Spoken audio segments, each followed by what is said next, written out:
Assalamualaikum warahmatullahi wabarakatuh. Innal hamdalillah nahmaduhu wa nasta'inuhu wa nastaghfiruh wa na'udzu billahi min shururi anfusina wa sayyiati a'malina. May yahdihillahu fala mudilla lahu wa may yudlil fala hadiya lahu. Wa asyhadu an la ilaha illallah wahdahu la syarika lahu wa asyhadu anna Muhammadan abduhu wa rasuluh. Amma ba'd. Para hadirin jamaah penuntut ilmu yang sangat dimuliakan oleh Allah Subhanahu wa taala,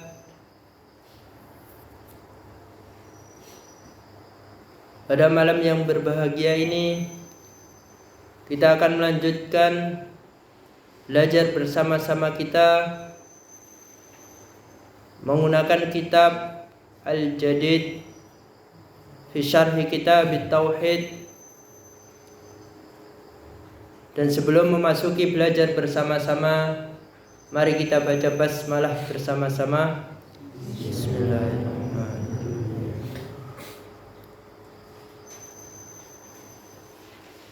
Para hadirin jamaah penuntut ilmu yang sangat dimuliakan oleh Allah Subhanahu wa taala, adapun topik belajar bersama-sama kita pada malam hari ini, babun la yadbahu lillahi bimakanin yudbahu fihi li ghairillah. Babun, bab yang berkaitan tentang tidak boleh menyembelih hewan untuk Allah di tempat yang digunakan untuk menyembelih bagi selain Allah.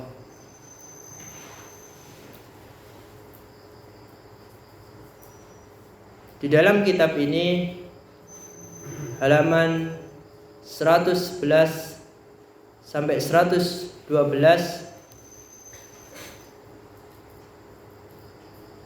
diawali dengan surah At-Taubah ayat 107. Walladzina ittakhadhu masjidan diraran wa kufra wa tafriqa bainal mu'minina wa irsadan liman haraba Allah wa rasulahu min qabl.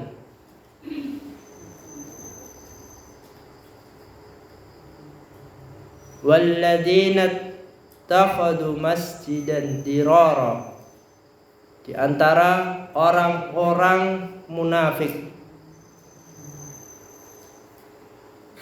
mereka ada yang mendirikan masjid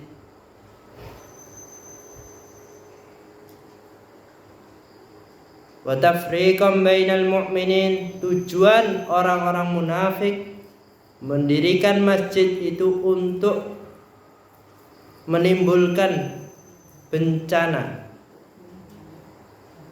terhadap orang-orang yang beriman,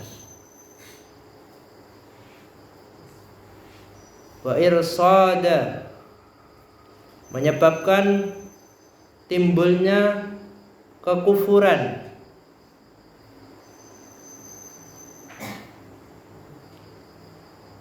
dan itu bisa memecah belah persatuan antara orang-orang mukmin.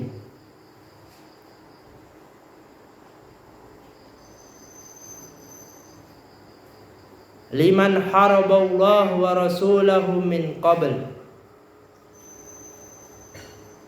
dan itu juga menunggu kedatangan orang-orang yang sebelumnya telah memerangi Allah dan Rasulullah sallallahu alaihi wasallam. Wala yahlifunna in aradna illa husna. Padahal orang-orang munafik itu bersumpah Kami mendirikan masjid itu bertujuan untuk kebaikan. Sumpahnya kami hanya menghendaki kebaikan. Wallahu yashhadu innahum lakadzibun. Akan tetapi Allah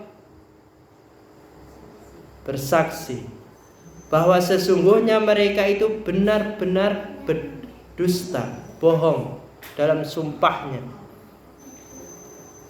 Sebagaimana yang kita jumpai, Pak, Bu, banyak sekali tempat-tempat ibadah, masjid saling berdekatan, musola saling berdekatan.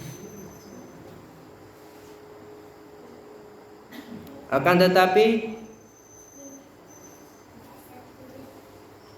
disalahgunakan tempat ibadah itu oleh orang-orang munafik, padahal tujuan alasan mereka mendirikan untuk tujuan kebaikan.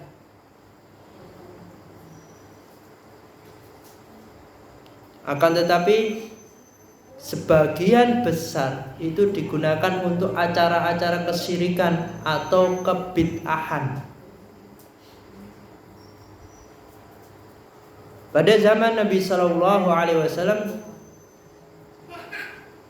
juga pernah terjadi Masjid Dirar. Dia didirikan oleh orang-orang munafik. Kalau ditanya, itu alasannya bagus sekali. Tujuannya untuk kebaikan, untuk melaksanakan ibadah kepada Allah. Akan tetapi Masjid Dirar itu disalahgunakan. Tujuan aslinya untuk memperpecah persatuan umat Islam. La taqumu fihi abada. La taqum fihi abada. Dalam surah At-Taubah 108 itu diawali dengan kalimat la taqum, la tusalli fihi wad dhamir al majrur wa huwa al ha aidun ala masjidid dirar. La taqum, Allah Subhanahu wa taala memerintahkan Nabi Muhammad, la taqum, jangan sholat, jangan melaksanakan sholat di dalam Masjid Dirar.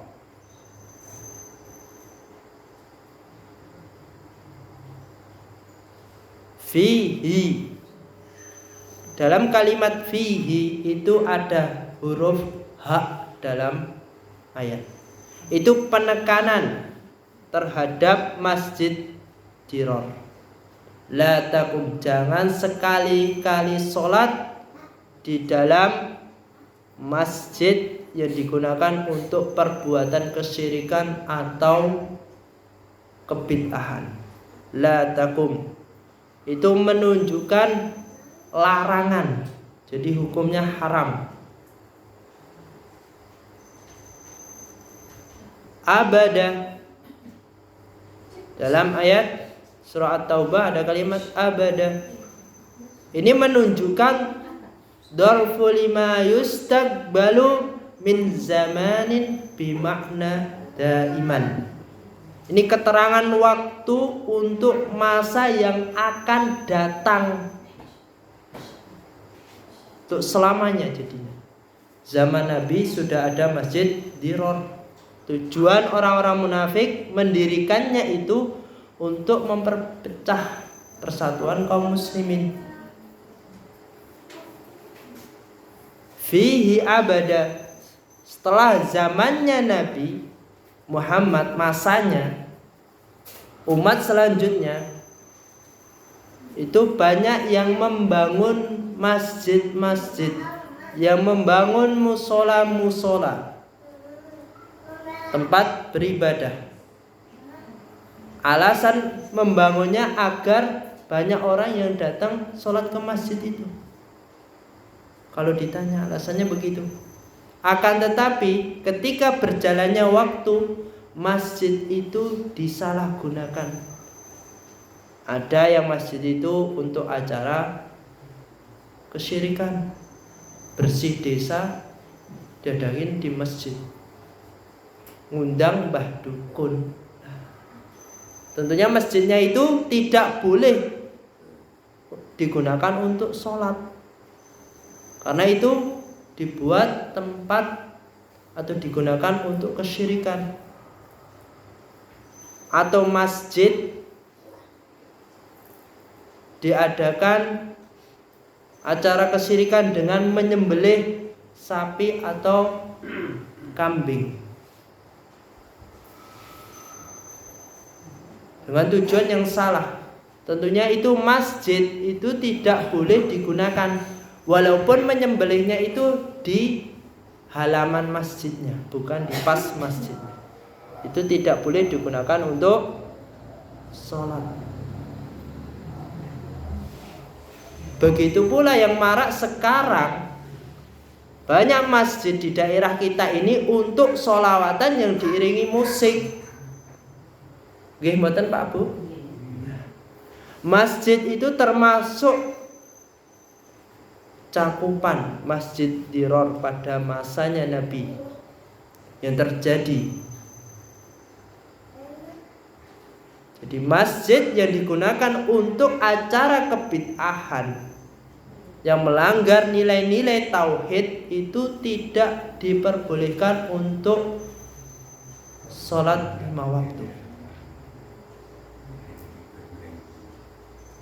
Karena itu la takum dalam surah At-Taubah itu larangan, hukumnya haram. Ketika melakukan perjalanan jauh, ingin mampir sholat, itu dipastikan masjidnya ada kuburannya enggak, masjidnya digunakan untuk kesyirikan tidak, masjidnya digunakan untuk acara kebid'ahan tidak. Itu penting. Karena la tahkum, larangan dalam surah At-Taubah. La masjidun usisa 'ala taqwa min awwali yaumin ahaqqu an taquma fih. Lanjutan dalam surah At-Taubah, masjid yang didirikan atau yang dibangun di atas dasar takwa, min awwali yaumin ahaq, sejak hari pertama, nah, itu berhak untuk melaksanakan di masjid itu. Jadi masjid yang benar-benar dibolehkan digunakan untuk sholat itu usisa 'ala taqwa, yang dibangun, yang didirikan atas dasar ketakwaan kepada Allah. Jadi bersih dari perbuatan syirik dan kebid'ahan. Nilai-nilai tauhid dijaga benar-benar. At-taqwa, pengertian takwa apa Pak Bu? Menjalankan perintah-perintah Allah dan Rasulullah dan menjauhi larangan Allah dan Rasulullah. At-taqwa. Fihi rijalu yuhibbuna ayyatatahharu.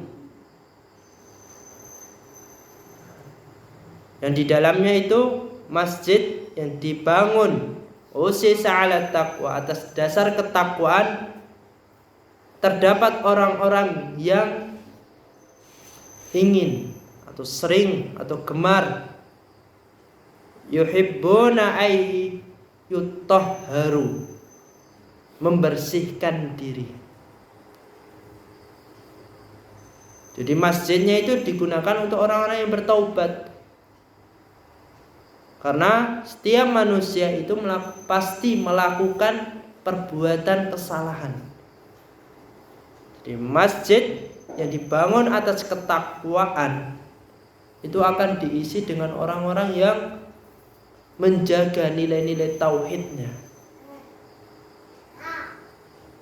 ayyatatahharu. Dalam ayat ini ada kalimat yatatahharu. Ayyatanazzahuna minal ahdas wal anjasil hissiyah wal ma'nawiyah.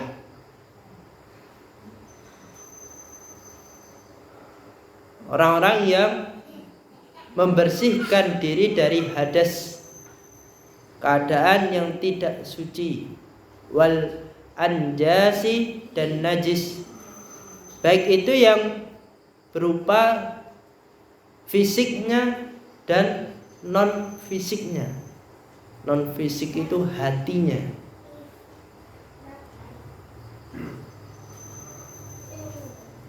Wallahu yuhibbul mutatahhirin.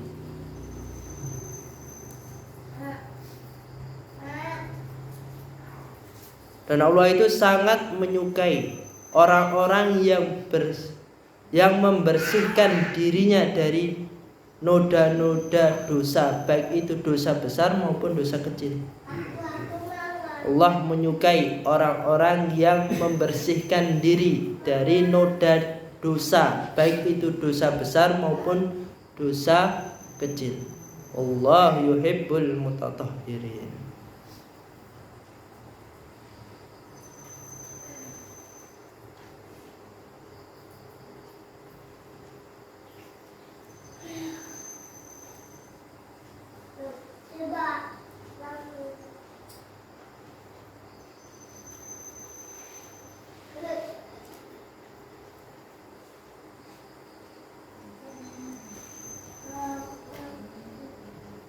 Adapun faedah dalam surah At-Taubah 107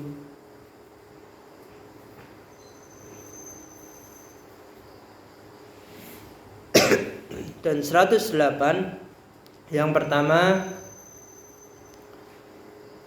wujubu tasji'u 'alal batil, kewajiban terhadap orang-orang yang memeluk agama Islam untuk mencegah, melarang, baik itu dirinya sendiri atau orang lain, dari perbuatan yang al-batil, yang batil.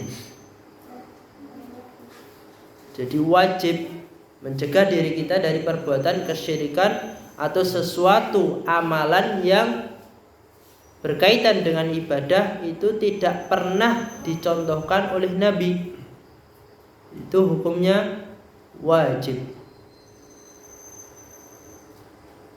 Contohnya perintah untuk saling menasihati dalam kebenaran atau kesabaran. Secara otomatis jika ada seseorang yang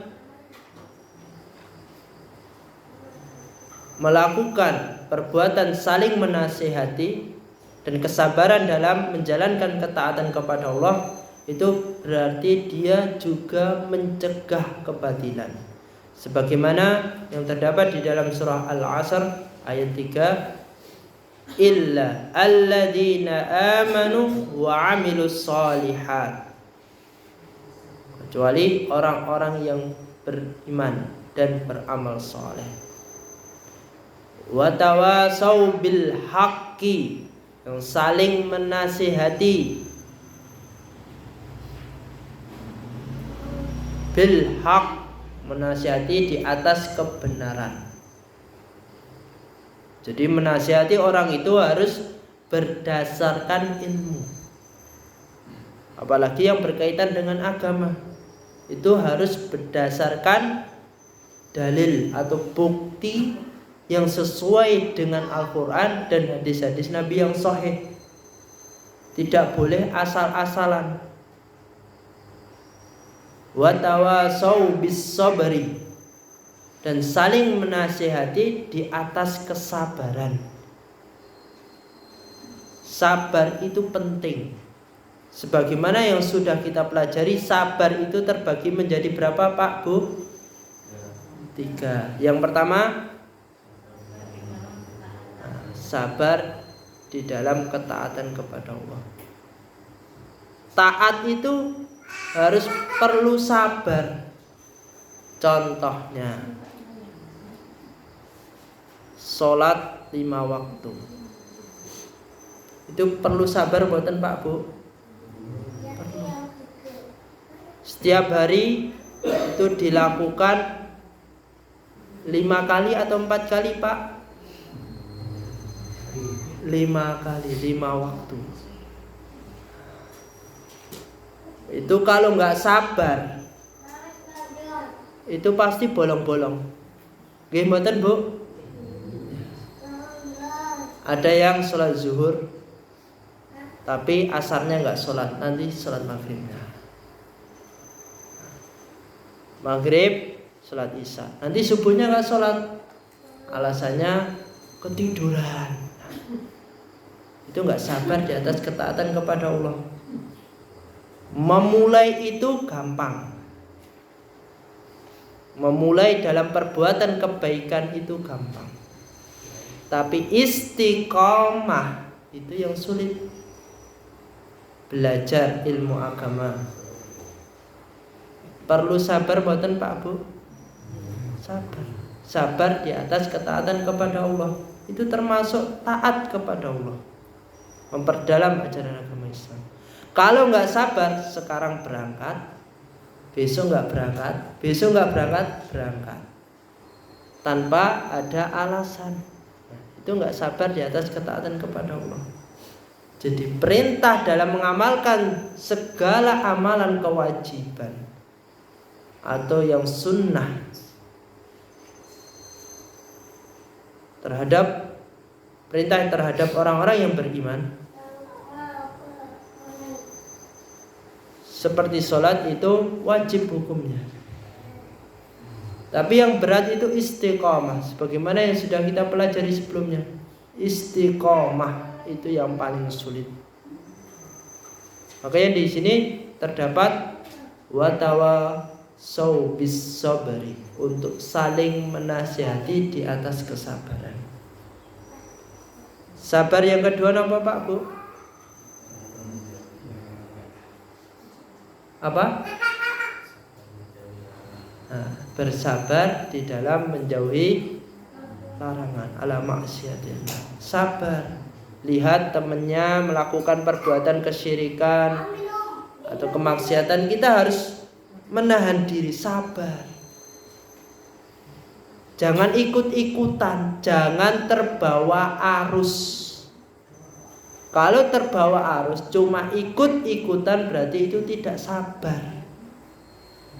Itu bisa merusak kualitas nilai keislamannya, karena itu akan merusak tauhidnya.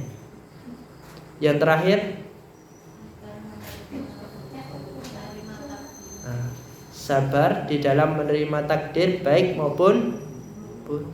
Setiap orang itu pasti diberi ujian, baik itu takdir yang baik maupun yang buruk. Kita harus menerimanya. Ketika diuji dengan ketidaknyamanan dalam menjalani kehidupan, kita harus sabar. Jangan gresulo, jangan mengeluh, karena itu menunjukkan tidak as-sabru wa tawasau bis sabri. Faedah yang kedua, wujubul inkaril munkar yahdulu ahluhu. Kewajiban untuk mengingkari suatu kemungkaran dan yahduluhu ahluhu, dan menjauhi pelakunya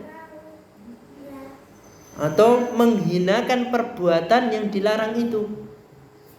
Jadi seorang muslim yang benar-benar menerapkan nilai-nilai Islam, pasti dia mewajibkan dirinya sendiri untuk menjauhi, mengingkari suatu kemungkaran, mengingkari suatu yang dilarang dalam ajaran agama Islam. Tidak mengikuti apa yang dilarang oleh Allah. Contohnya, hidup dalam suatu masyarakat yang rata-rata itu penduduknya masih melakukan yasinan yang ditujukan kepada orang yang meninggal, atau rata-rata masyarakat dalam suatu perkumpulan yang terjadi dalam tempat tinggalnya itu masih banyak orang yang melakukan sholawat yang diiringi dengan musik. Itu harus mewajibkan, kalau dia benar-benar muslim yang sejati, dia harus berani melihatkan kalau dirinya itu mengingkari perbuatan itu, mengingkari perbuatan kebid'ahan, sehingga dia akan menjauhi orang-orang yang melakukan perbuatan itu. Dan dia juga akan menunjukkan ketidaksukaan perbuatan kebid'ahan itu atau perbuatan kesyirikan itu. Itu hukumnya wajib. Wujubul inkarin munkar.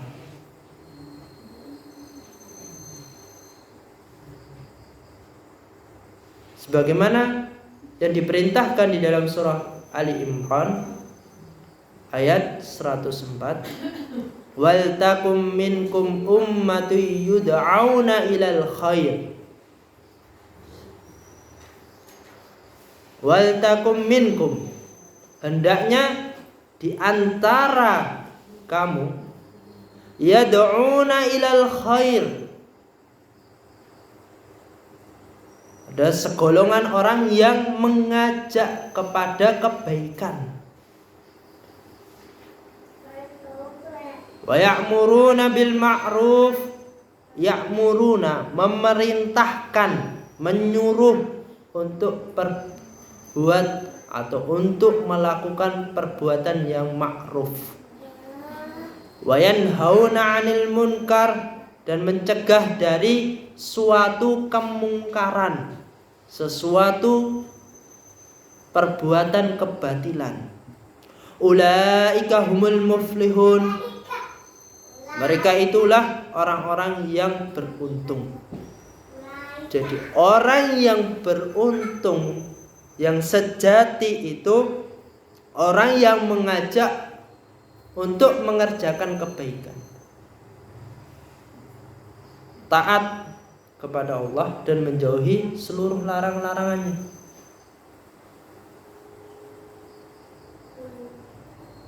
Karena di dalam surah Al-Imran ini sudah dijelaskan, orang yang benar-benar muflihun, orang yang beruntung, dia pasti mengajak kebaikan dan menjauhi larangan Allah Subhanahu wa ta'ala.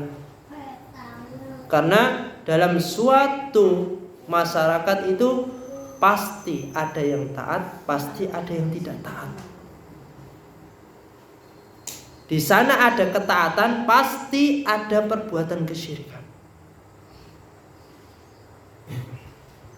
Coba diamati, di setiap perkumpulan itu pasti ada ketaatan, ada yang tidak taat. Tinggal kitanya milih yang taat atau yang tidak taat.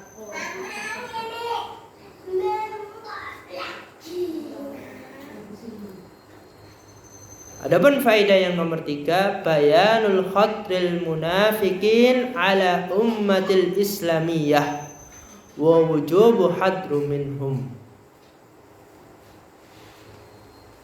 Bayanu khatril munafikin, penjelasan tentang bahaya orang-orang munafik terhadap umat Islam. Wa wujubu hadru minhum, dan kita harus waspada, diwajibkan untuk berhati-hati terhadap orang-orang yang munafik, orang-orang yang melakukan perbuatan kebid'ahan atau kesyirikan. Sebagaimana yang ditekankan dalam surah An-Nisa ayat 145, innal munafiqina fid darkil asfali minan nar. Innal munafiqin, sesungguhnya orang-orang munafik, fid darkil asfali minan nar. Orang-orang munafik itu tempatnya itu di tingkatan paling bawah di neraka. Walan tajida lahum nasira.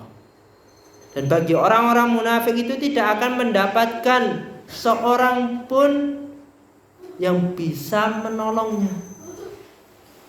Jadi orang-orang munafik itu fid darkil aswali minan nar. Tempatnya itu di paling bawah sendiri. Contohnya,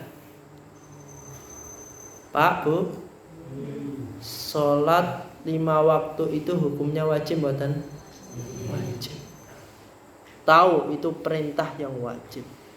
Tapi ada contohnya si A, dia tahu itu sholat 5 waktu hukumnya wajib, tapi dia tinggalkan.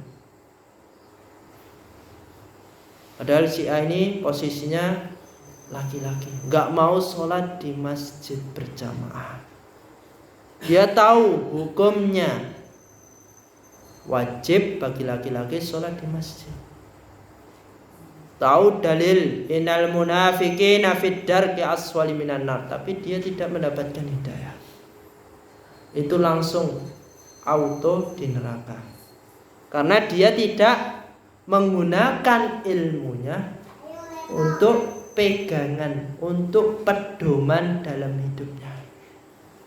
Karena tadi ditutup hidayahnya oleh Allah, ditutup hidayahnya oleh Allah Subhanahu wa ta'ala.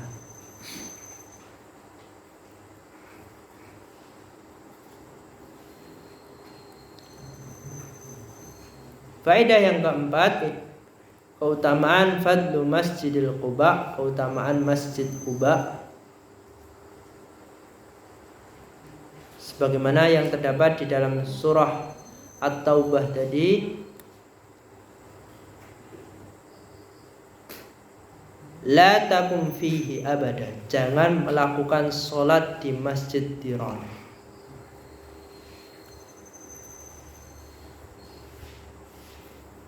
Adapun penjelasan Masjid Dirar berkaitan dengan Masjid Quba, keutamaan Masjid Quba di sini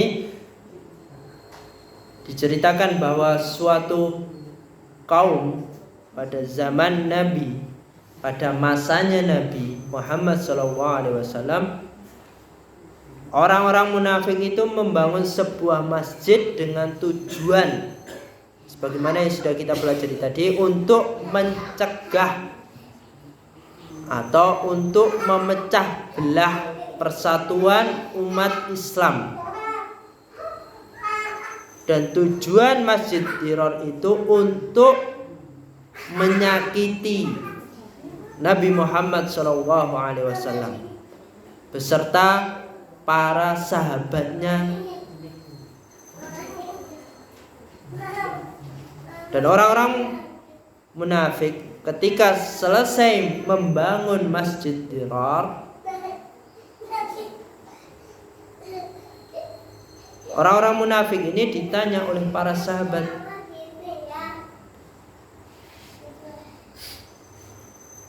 ketika ditanya kenapa membangun Masjid Dirar ini, maka orang-orang munafik ini menjawab, sesungguhnya kami membangun masjid ini tujuannya untuk kepentingan orang-orang yang lemah, wal maradi, dan orang-orang yang sakit, wa auqatil mutarri, dan untuk tempat berteduh ketika hujan.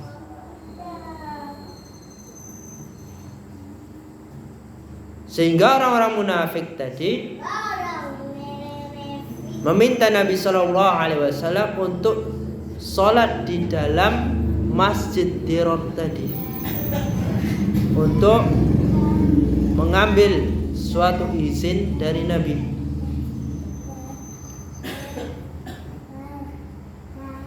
Akan tetapi Nabi Shallallahu Alaihi Wasallam ketika sudah melakukan perjanjian terhadap orang-orang munafik dengan menyepakati akan sholat di Masjid Dirar tadi, Allah Subhanahu wa Ta'ala menurunkan surah At-Taubah ayat 107, 108 tadi yang sudah kita pelajari, agar tidak sholat di dalam Masjid Dirar, la takum fihi abada. Jangan sholat di dalam Masjid Dirar tadi, karena tujuan didirikan masjidnya tadi tujuannya untuk menyakiti hati Nabi Shallallahu Alaihi Wasallam dan para sahabat, menentang dakwahnya Nabi, dan diperintahkan Nabi agar sholat di Masjid Quba. Makanya keutamaan fadlu Masjidil Quba itu kejadian peristiwa dengan Masjid Dirar. Sehingga jangan kaget pada zaman masa-masa ini banyak masjid yang berdiri, karena akan terpecah persatuan orang-orang Islam sebagaimana yang dijelaskan di dalam hadis Nabi Shallallahu Alaihi Wasallam. Di dalam PPT-nya juga ada. An Abi Hurairah qala, dari Abu Hurairah, semoga Allah meridhoinya, berkata, qala Rasulullah sallallahu alaihi wasallam, Rasulullah sallallahu alaihi wasallam bersabda, iftaraqal yahudu ala ihda au isnataini wa sab'ina firqatan. Kaum Yahudi itu telah terpecah menjadi 71 golongan atau 72 golongan. Wa tafarraqatin nasara ala ihda au isnataini wa sab'ina firqatan. Dan kaum Nasrani telah terpecah menjadi 71 atau 72 golongan. Wa taftariqu ummati, dan umatku, umatnya Nabi Muhammad, ala salasin wa sab'ina firqatan, akan terpecah menjadi 73 golongan. Jadi harus berhati-hati. Kita termasuk golongan yang mana?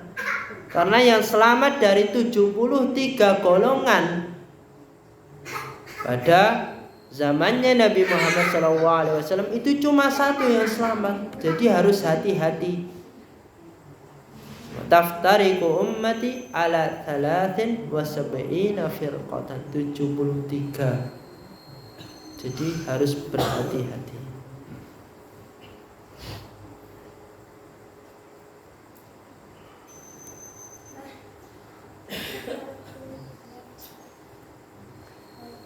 Faedah yang kelima, isbatu sifatil mahabbah, penetapan sifat mahabbah, itu pengasih atau rasa cinta Allah terhadap hambanya, sebagaimana yang terdapat di dalam surah Al-Buruj, wa huwal ghafurul wadud.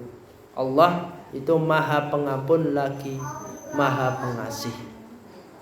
Faedah yang keenam, hirsul Islam ala nadhafah, perhatian Islam terhadap kebersihan. Wasiyabaka fatahhir, pakaianmu bersihkanlah. Jadi pakaian, penampilan itu sangat penting.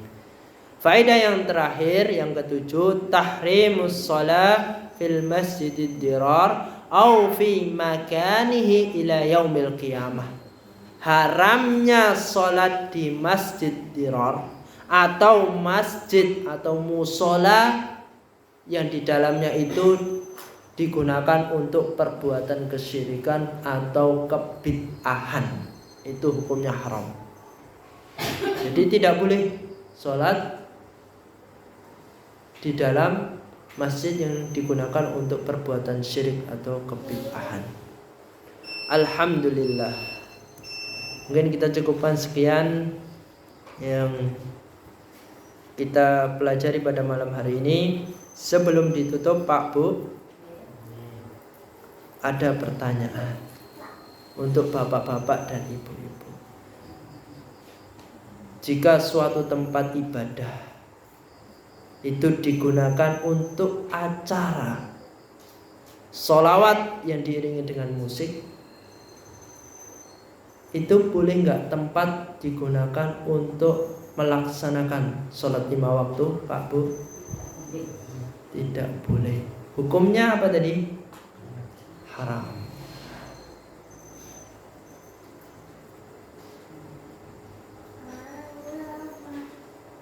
Pertanyaan yang terakhir, surat pada malam hari ini yang paling inti kita pelajari surah apa, Pak Bu? At-Taubah ayat 107 sama 108. Alhamdulillah. Berarti memperhatikan. Alhamdulillah. Mungkin kita cukupkan sekian. Jika ada salah kata atau perkataan saya kurang sopan, saya minta maaf sebesar-besarnya karena keterbatasan ilmu saya. Mari kita tutup dengan doa kafaratul majlis. Assalamualaikum warahmatullahi wabarakatuh.